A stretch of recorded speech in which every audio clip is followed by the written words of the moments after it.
दिव्यवाणी दिव्यवाणी दिव्यवाणी दिव्यवाणी पुनरुत्थानराधरेसु हाडे हल्लेलुया शाश्वत जीव ತಂದರೇಸು हाडी हल्लेलुया मोगाचें हल्लेलुया आमचें गायन आनी आमी पुना जिवन जाल्या जेजूची परसा सर तुमकां बोवा पुरबायची परब येदळूच आमी मागोवन जाल्या आनी आतां आमी कोण आमी कोणाची भुरगीं आनी आमी कसल्या जिवनांत भागीदार जाय ह्या विशयांत आयच्या शिकवणेंत आमी आयकतल्या praise the Lord hallelujah thank you Jesus praise you Jesus आर्गां जेजो होगळाप जेजो जेजो तूं आमचो तूं आमकां जाय तूं आमच्या सांगाता सदांच आसूंक जाय जेजो तुजे आवडटे जिवनांत आमी वांटेली जाता आसतना पुना जिवन जाल्यार जेजो तुजो वर्तो प्रकाश आमचेर तुवें पांकोवंक जाय जेजो आमकां त्या प्रकाशांत परगट जिणे जियेत आसतना तुज्या वर्त्या उतरांचे सकत आमकां जाय जेजो तुजो पवित्र आत्मा आमकां जाय जेजो चड आनी चड मापान त्या पवित्र आत्म्याच्या सक्तेन आमकां बरोंक जाय Jeju hallelujah hallelujah hallelujah hallelujah hallelujah मुगेचे भाव भयणीनो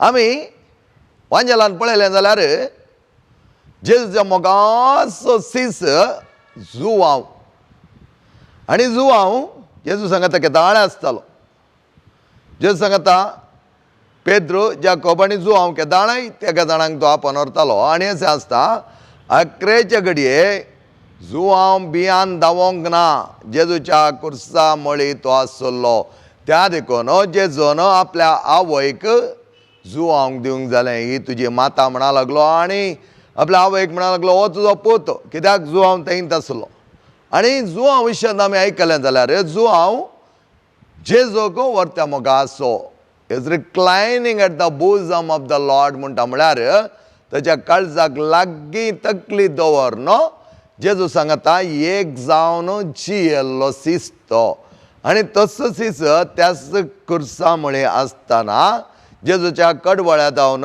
रगत आनी उदक वळिल्लें तो पळयता आनी त्या उदकाचो आनी रगताचो वर्तो शिवर ह्या ताच्या सिसाक वर्त्या तरान प्रेरीत करता नवें जिवन जियोंक कसलें सक्सीभरीत जिवन जियोंक त्या खातीर स्थानीक जुवांव कितें जाता जेजूचो आप्त सीस म्हूण लेखता हांव दुसरें तो जेजूच्या पुनर्जीवनपणाची खबर आनी जेजूचें वर्तें जिवन आपल्या त्याच वांजेलाद्वारे हेरांक तो कळीत करता कित्याक तो जुवांचो वांजेल बरयता जुवांची पत्रां आमकां आसात आनी त्याच प्रमाणे उगडापणांत बरयल्लो ताणें जावन आसा त्या देखून जुवांव एक सीस जावन जेजूक खरी साक्ष जावन तो जियेता आनी त्या देखून ताचें थंय वर्तें बळ आमकां पळोवंक मेळटा आनी जुवांव जेजूच्या कुर्सा मळी आसतना कशें आपल्या काळजाक लागशिल्लो जावन जियेल्लो तो सीस कुर्सा लागीं रावोन तें धैर्य सगळें जेजूचें आपणा थंय तो आपणायता त्या देखून मरयेक आपली माता करून तो आपोवन व्हरता आनी मरयेचो तो पूत तो जाता मरयी मरा म्हणसर तो तिका पळोवन घेता हें आमी आयकता आमच्या वांजेलांत आमी पळयता जुवांवच्या जिवनांत आमी पळयता जुवांव कसली सकत खंय धांवन आयली गाय म्हूण आमी पळयलें जाल्यार कुर्साच्या बोळांत तो भरिल्लो कुर्सा मळी तो आसलो कश्टांचो तो काळ जेजूचे ते व्हरते कश्ट तो नियाळटा ते कश्ट आपणा थंय देवल्या पर्यंत ताका भोगता आनी त्या कश्टाद्वारे तो आपलें जिवन संपूर्ण तरान घटायचें करून घेता त्या देखून म्हणटा he is one of the very very close डिसायपल्स हू स्टूड विटनेस फॉर क्रायस्ट सोम्याक एक साक्ष सांग तो लागलो तो उरल्या सिसा बरी जेजूक सोड धांवना उरल्या सिसा बरी जेजू पुन्हा जिवन जाल्ली खबर आयकोन नेणे भोंवना ताच्या बदलाक तो फातयेलो कित्याक खुर्सात हांव न्हू कितें वळिल्लें तें ताणें पळयल्लें जावन आसा. मोगेच्या भावान आनी भयणीनो, हो सीस जेजूक इतलो लागशिल्लो जालो आनी जेजूचें सगळें जिवन ताणें पळयल्लें, जेजूचें मरण ताणें विक्षण केल्लें आनी उपरांत जेच्या पुन्हा जिवनपणान सयत तो वांटेली जालो आनी ह्या देखून पवित्र आत्म्याच्या सक्तेन तो भरलो एक अपुरबायेचो जेजूचो सीस जावन जेजूचे वर्ती सुवार्ता परगट करूंक तो लागलो. Praise the Lord. Hallelujah hallelujah. जेजू आमच्या मोगाळा बापा, ह्या दिसा तुजे ते वर्ते पुन्हा जिवनपणाचो प्रकाश त्या तुज्या सिसा वयर वर्त्या तरान तुवें पांकजे तर त्या कुर्साचे कश्ट त्या सिसान पळयल्ले जावन आसात. त्या देखून तुज्या त्या वर्त्या पुन्हा जिवनपणाच्या प्रकाशीत जिवनांत तो वांटेली जावन तुका खरो साक्षी जावंक पावलो. एखादा वाटेर आमी पळयत आसतना जुवांव आनी एका वाटेर आमी पळयत आसतना जेजू आनी एकलो सीस तोमास, ताका आमी दुबावी तोमास म्हणटा. पूण तोमासाच्या जिवनांत पळयलें जाल्यार ताचे सीस म्हणा लागले जेजू आमकां पळोवंक मेळ्ळो, जेजू आयिल्लो आमच्या मदगात तो रावलो आनी उलयलो. पळय मू पळय. पूण तोमास पातयेवंक तयार नासलो. कित्याक म्हळ्यार हें साध्य गे, हें जाता गे. तो इल्लो एक्सपेरिमेंटल मनीस, असेंत जस्ट पातयेवचो न्ही तो. जुवांव जेचे कश्ट सोंसले ताणें पळयले, ताचे कडवळांतावन आयिल्ले ते उदक आनी रगत ताणें विक्षण केल्लें आनी त्या देखून नीज देवाचो पूत म्हूण तो मानून घेतल्या देखून ताका त्या वर्त्या बावडटांतच एक जावन त्या बावडताची कुणा जावन तो आपलें जिवन जिवंक लागलो. पूण तोमासान तें देखूंक ना. तोमासय जावंक आसलो जेजूचो सीस, ताणेंय जेजूक पळयलें, पूण असल एक पुनर्जिवनपण कुडी समेत जातालें म्हणले विशयांत ताका कांय कळीत नासलें आनी तोय चिंतालो हें साध्य जावचें ना.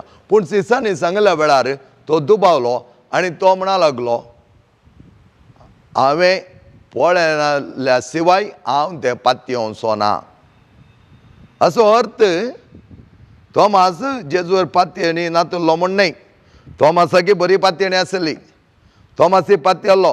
पूण अशें एक जायत गी त्या मनशा तें त्याच प्रमाणे तो पुनर्जिवन जावन ते गायी आनी ती बोटां आनी ते किळ्यांचे गायी सगळे आसात गी म्हणलें एक ताच्या मोतींत आयिल्लें जावंक पुरो. पूण त्या खातीर जेजू कितें करता, जेजू तोमास आसतना थंय येता आनी तांकां दिश्टी पडटा आनी थोमासाक तो म्हणटा, तोमास लागीं ये, तुजो हात म्हज्या कडवळान घाल, तुजी बोटां म्हज्या गायांत रिगय आनी पातये. बिलीव. हर एका जेजूच्या पुनर्जिवनपणा उपरांतल्या वचपांनी आमी पळयलें जाल्यार हर एक कडेन आमकां पळोवंक मेळटा believe, believe in me and one who sent me. म्हळ्यार म्हजे थंय पातये आनी जे कोण म्हाका धाडलां ताचेर पातये धाडलें कोणें? बापान. बापान आपल्या पुताक हे संवसारांत धाडलें. म्हाका पातयेत आसतना त्या बापाकी तुवें पातयोंक जाय म्हूण जेजू परत परत आमकां सांगता. आनी ह्या एका कारणा खातीर थोमास जेजू आपयल्या तेन्ना लागीं वचना, फातयेता. कित्याक पातयेनी ताचे थंय आसली, पयले नवनी आसली. फकत ताका एक दुबाव आयलो. अशें घडोवंक साध्य आसा गी. नीज तो कसो आसल्या पर्यंत तो पुनर्जिवन जाला गी म्हणलें एक दुबाव ताचे थंय आसलो. पूण केन्ना जेजू ताचे घाय दाखयता, ताचे कडवळ दाखयता, ह्याच वेळार तो म्हणटा, म्हज्या देवा म्हज्या सायबा. पळया उद्गार तो, तूं म्हजो, तूं म्हजो. त्या खातीर सोम्यान जायते कडेन म्हणलें आसा न्हय, हांव तो, हांव तुमचो जेजू, हांव तुमचो मेस्त्री. हें सगळें सोम्यान सांगिल्लें जावन आसा. पूण हांगा कितें करता हो तोमास म्हणटा, म्हज्या देवा म्हज्या सायबा. असलो उद्गार तोमासा जावन हेजे तर मोगाच्या भावा आनी भयणी कशें साध्य जालें गे म्हळ्यार तो मासाकी जेजू वयर व्हरतो भावार्थ आसलो तो पातयेल्लो आनी ते पातयेणे देखून तो व्हरता भावार्थान भरिल्लो फकत ताचें तें आसलें तें एक्सपेरिमेंटल डावट ताणें तो कान उडयलो आनी ह्या वेळार तो संपूर्ण तरान जेजूचो व्हरतो सीस जालो आनी हो व्हरतो सीस जाता आसतना कितें घडलें जायते ताच्या जिवनांत बरेंपण घडलें त्या देखून आमी दुबाव आसतना मोगाचें न्हू हर एकी आमच्या जिवनांत वयर सकयल जाता येरुपेरू म्हणटा आमी कन्नडान बऱ्या तरान सांगचें तर कित्याक आमी म्हणटा गे म्हळ्यार दुबाव इलेक्शन जायत्या हितार सवालांक कारण जाता त्या देखून आमची फात्येणी आमच्या जेजू थंय कितली आसा ही आमी पळोवंक आमकां संत थॉमास आज आदार दिता संत थॉमास कसो आदार दिता गे म्हळ्यार आपल्या दुबावान सयत तो फकत थोड्या वेळाचो मात्र केन्ना जेजूक पळयलें ताणें वचून टेस्ट करचें म्हूण ताका कांय भोगोंक ना जेजून ताका सांगल्या उतरांनीच तो पातयलो आनी त्या वेळार जेजू कितें म्हणटा थॉमासा तुवें पळयलां आनी तूं पातयलाय जो कोण म्हाका पळय नासतना फातयता तो निजाकी बागी हातूंत आमी पळयलें जाल्यार एका तरान ब्लायंड फेथ म्हूण आमी चिंतूंक पुरो कुड्डो भावार्थ म्हणून आनी एका तरान पळयलें जाल्यार ब्लेस्ड फेथ दोनी be blind faith and blessed faith आतां ब्लायंड फेथ म्हळ्यार कितें ब्लायंड फेथ म्हळ्यार थोडे तेंपाक पातयेवचें जेजू म्हाका बरें केलें जेजून म्हाका दिलें जेजून म्हाका तें केलें हें केलें ते दाळा जायते थोडे तेंपाक हांव पातयलो केदाळा म्हजेर कश्ट आयले केदाळा म्हजेर अनवर आयलीं केदाळा म्हजे थंय पिडा आयली केदाळा म्हाका थोड्यो समस्या आयल्यो केदाळा म्हाका नश्ट जालो ह्या वेळार हांव उपराटलो आनी जेजू विरोध गेलो आनी अशें आसतना ताका आमी म्हणटा blind faith just for the name सेक केदाळा वरेक जेजून म्हाका बरें केलें त्या दाळा हांव बरो आसा केदाळ म्हाका बरें करीन हांव ताचेर पातयना असलें एक संदर्भ आमी घेता त्या खातीर थॉमासाच्या जिवनांत जावन आमी पळयलें जाल्यार थॉमास कितें करी लागलो हो भावार्थ ताचे थंय आसलो गुंडायक व्हरून गेलो गुंडायक व्हरून कितें जालें तो तेच जुदेव सांगाता आसतना तांच्या थारवार तो गेलो आपले सुवार्ता परगट करच्याक आपली सुवार्ता ताणें बऱ्यान परगट करून उपरांत आमी पळयलें तो इंडियाक आयलो तो आमच्या भारताक आयलो भारताक येवन व्हडा संतोशान आनी व्हडा धैर्यान आनी त्यात अचल मनोभावान म्हळ्यार कळमीत नासतना सेवा दिवच्या मनोभावान जेजूक खरो साक्षी तो जालो ताणें कितें तें दुबावलो म्हणल्यार आपलें तें आमकां पळोवंक मेळना ताच्या बदलाक खरो भावार्थ ताणें होंदोन घेतलो आमच्या जिवनांत दुबाव आयलो जाल्यार आमी आमचो भावार्थ दंडोवन घेतलो जाल्यार त्या दाळा ते ब्लायंड फेथ जाता ताच्या बदला ब्लेस्ड फेथ ब्लेस्ड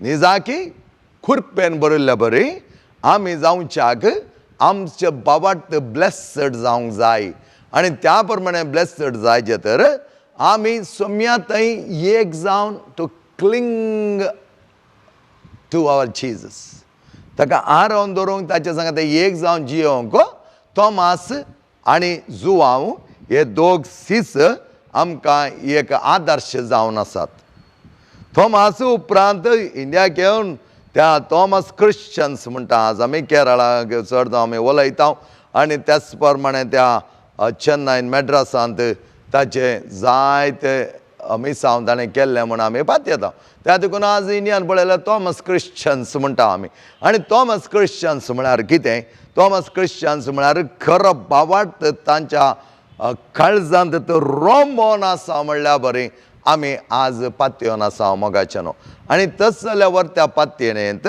थॉमस आमकां आज एक आदर्श जिवन जावन जियोंक शिकयता ब्लायंड फेथ न्ही ब्लेस्ड फेथ आनी अशें आसता कितें जालें ताच्या जिवनांत तो कांयच कळमीत नासतना आपली सेवा दी लागलो धैर्यान मुखार गेलो जेजूची सुवार्ता ताणें परगट केली आनी अशें परगट करता आसतना कितले कश्ट आयल्यारय तो भियोंक ना फाटल्या दिसांनी रेतेर दिवन आसतनाच थोडे उदकाचे कितें चेंज जाल्ल्या देखून ताप येवंक सुरू जालो आनी की 3 रेतीर आशिल्ल्यो आनी त्या वेळार हांवें म्हळें म्हज्या इतल्याक कितें काय देवाची कामां करता आसतना थोडे देव कित्याक कशें करूंक शकलो म्हूण हांव थोडो विचारूंक लागलो म्हजे इतल्या उपरांत म्हज्या मतीक गेलें हांवूच जायत्या लोकांक सांगता आमी कश्ट येतना दूख येतना पिडा येतना देवाक लागीं सरूंकूच जाय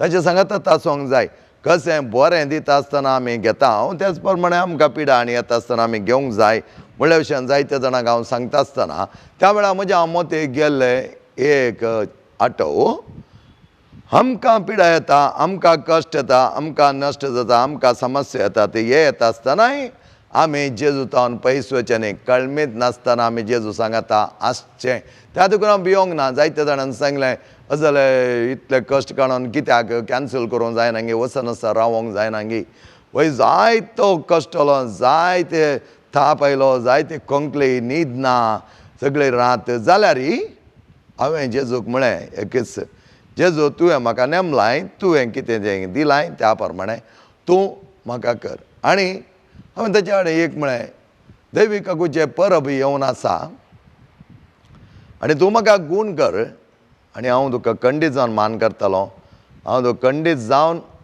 तुका त्या परगट तरान पुरशांवर व्हरता आसतना म्हाका अवकाश करन हांव वचून म्हाकाच तुका परगट तरान दवरूंक हांव मुखार धांवतालो म्हूण हांवें म्हजे इतल्याकच ते पिडा जाय ते कश्ट दिता आसतना सांगलें आसा म्हज्या मतीन तो आठव आसलो आनी हांव चिंतून आसलो खंडीत जावन हांवें जें कितें देवाक जेजूक सांगलां तें हांवें करूंकच जाय आनी परब आयली तीच दैवी काकूची आनी दैवी काकूच्या परबे दिसा हांवें जेजूक एकच सांगलें तुका परगट तरान पुरशार मान करतना हांव तुका धर्न त्या प्रमाणे मागोवन तुका परगट तरान व्हरतालो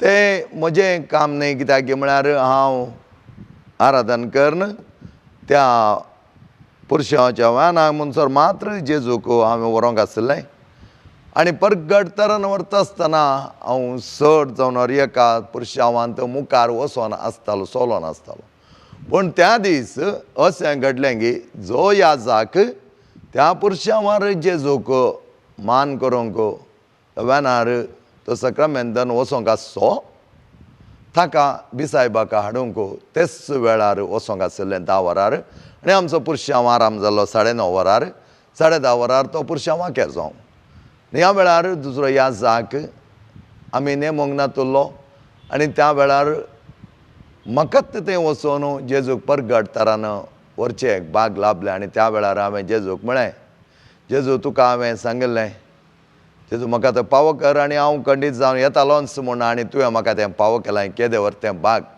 त्या देखून आमी कितेंय चडून घडटा आसतना जेजून तशें केलें जेजून अशें केलें म्हूण आमी दुबावी जावचें न्ही आमी धैर्यान भरचें आनी दुसरें आमी आनीकी चड जेजूक लागीं सरचें हें आमचें दैनंदीन जिवनांत जावंक जाय आज आमी पळयता जायते जाणां धांवतात केदाळां आग क्लास येता आसतना एक पिडा आयली ती पिडा कितें गाय व्हडली गाय धाकटी गाय म्हूण त्या दाळा धांवंक सोदता आमचो भावार्थ फकत पिडा येतना मात्र जीव जावचो गे आमचो भावार्थ कश्ट येता आसतना मात्र जीव जावचो गे आनी आमी खरें क्रिस्तांवां म्हणून मागणें करूंक आमकां कितें म्हण समस्या हे जाय पळय त्या दाळा मात्र आमी क्रिस्तांव गे मोगाच्या भावन आनी भयणीनो आमी पळयलें जाल्यार आमचो भावार्थ निरंतर वाडावळ जावचो भावार्थ निरंतर सोम्यात एक जावन जियोचो भावार्थ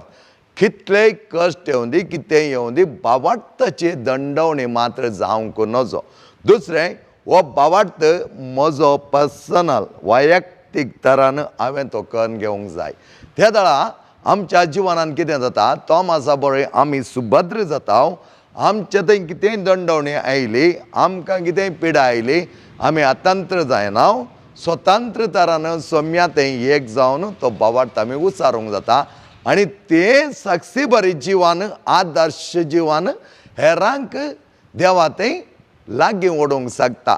आणि तेच थंय केल्ल्या देखून सम तोमास आपल्या जिवनांत तितले एक देवाक साक्षी जावंक तो पावलो. जेजूची कार्यां अपुरबाय तरा मुखारसून व्हरोंक तो शकलो. आमी पळयता हांव नास्तीक म्हणटा हांव देवाक पातयना, हाचो अर्थ नास्तीक देवा पातयना न्ही, ताका पेशन्स ना, ताका सोंसणीकाय ना. राखोन देव आपणाक दिता म्हणल्यार ती सोंसणीकाय ना. नास्तीक केदळ जावचें, ताका कांय मेळना तेदळ तो तसो blind faith for the timing कितें मेळटा त्या खातीर तो करता. आनी अशें आसता एक नास्तीक ताका सोंसणीकाय नासल्या वेळार तो देवा थंय कितलो बावडतान भरतालो.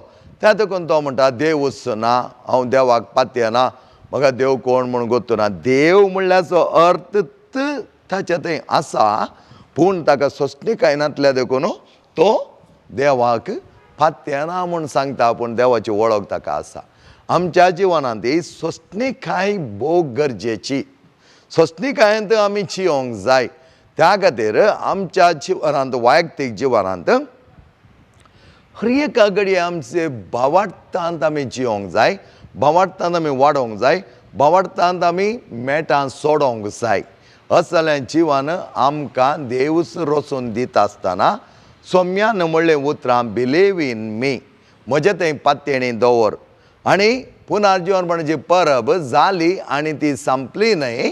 पुनर्जीवनपणाचो तो स्पिरीट आमचे थंय हर एका दिसा तो वैयक्तीक तरान आमी भोगूंक जाय.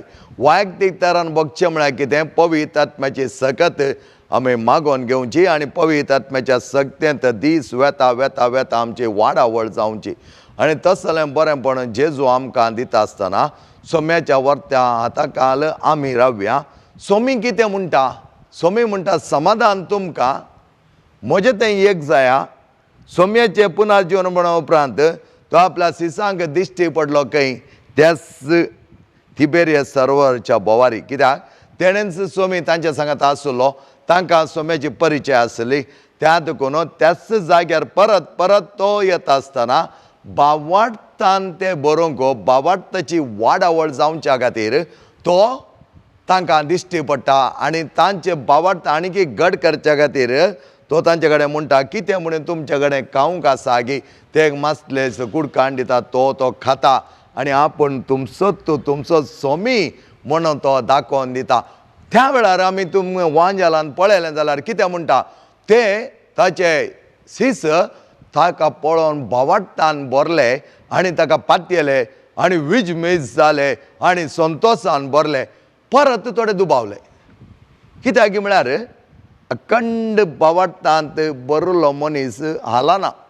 कितेंय जावं दी, कशेंय जावं दी, जावंक पुरो पिडा, त्या पिडे खातीर मात्र तूं धांवताय शिवाय उरिल्लें तुका पडोन वचोना. तर तुज्या जिवनांत खंय आसा सोम्याचो तो वर्तो प्रकाश, सोम्याच्या पुनर्जीवनपणाचो वर्तो दाबा जो तुज्या जिवनांत खंय आसा. हर एका दिसा तूं सोम्यात सांगात एक जावन जिवन आसा गी. थोडे आमचें जिवन इल्लें फेक जिवन म्हूण आमकां दिसता. कित्याक म्हळ्यार आमी सोम्या थंय हर एक घडये एक जावन जिवोवचें तितलें एक अखंड चाला म्हणटात. म्हळ्यार तसलें एक बरेंपण आमचें थंय दिसून येना. तर आमी कसलीं क्रिस्तांवां.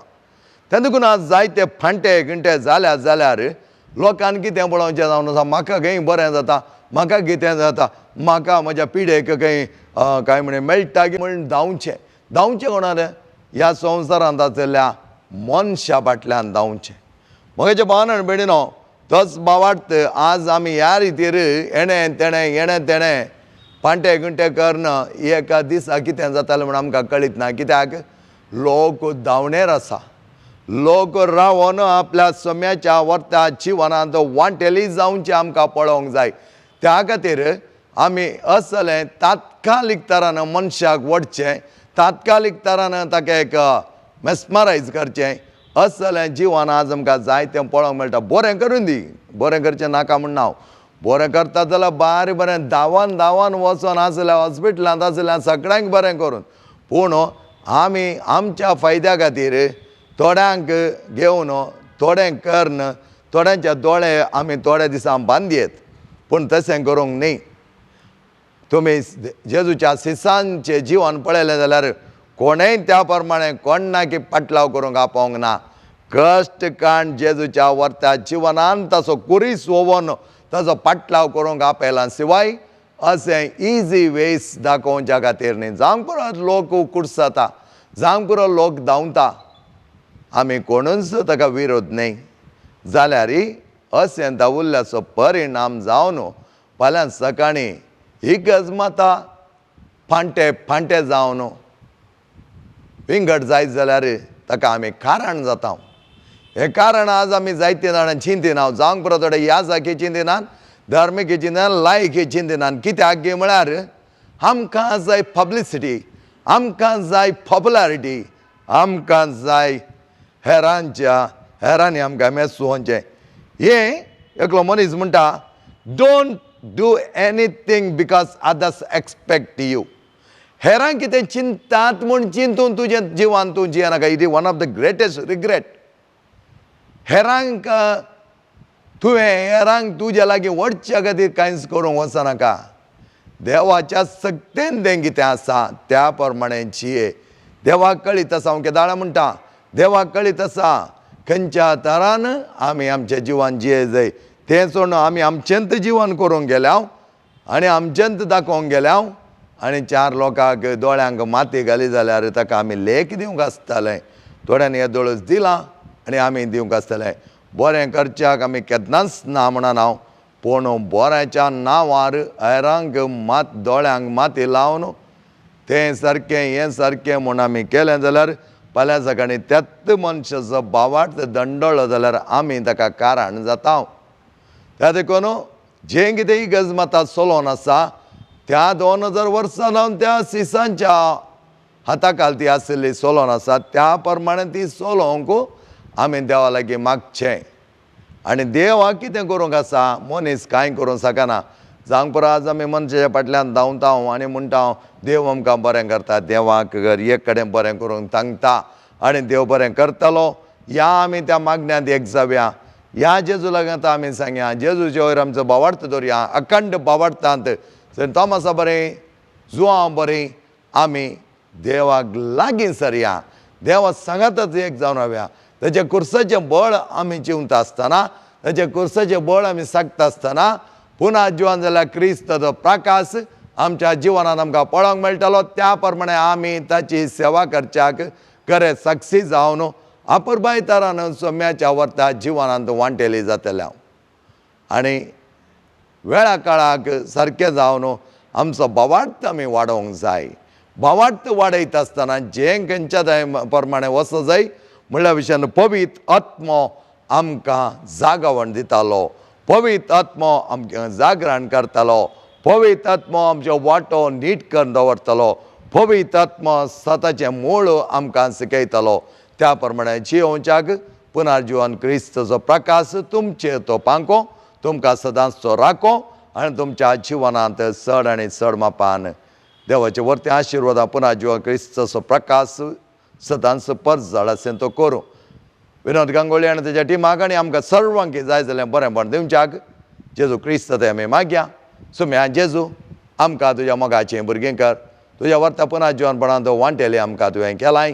तेच प्रकाश आमी सदांच भोगूंक, तुज्या कुर्साच्या मरणाचो धैर्य आमी घेवंक, तुज्या कुर्साच्या मरणाद्वारे आमकां तुवें नितळ निर्मळ केलाय.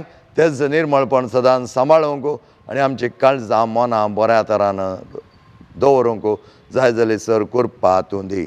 बापाचे आनी पुताचे आनी पवित्र आत्म्याचे नांवी आमेन.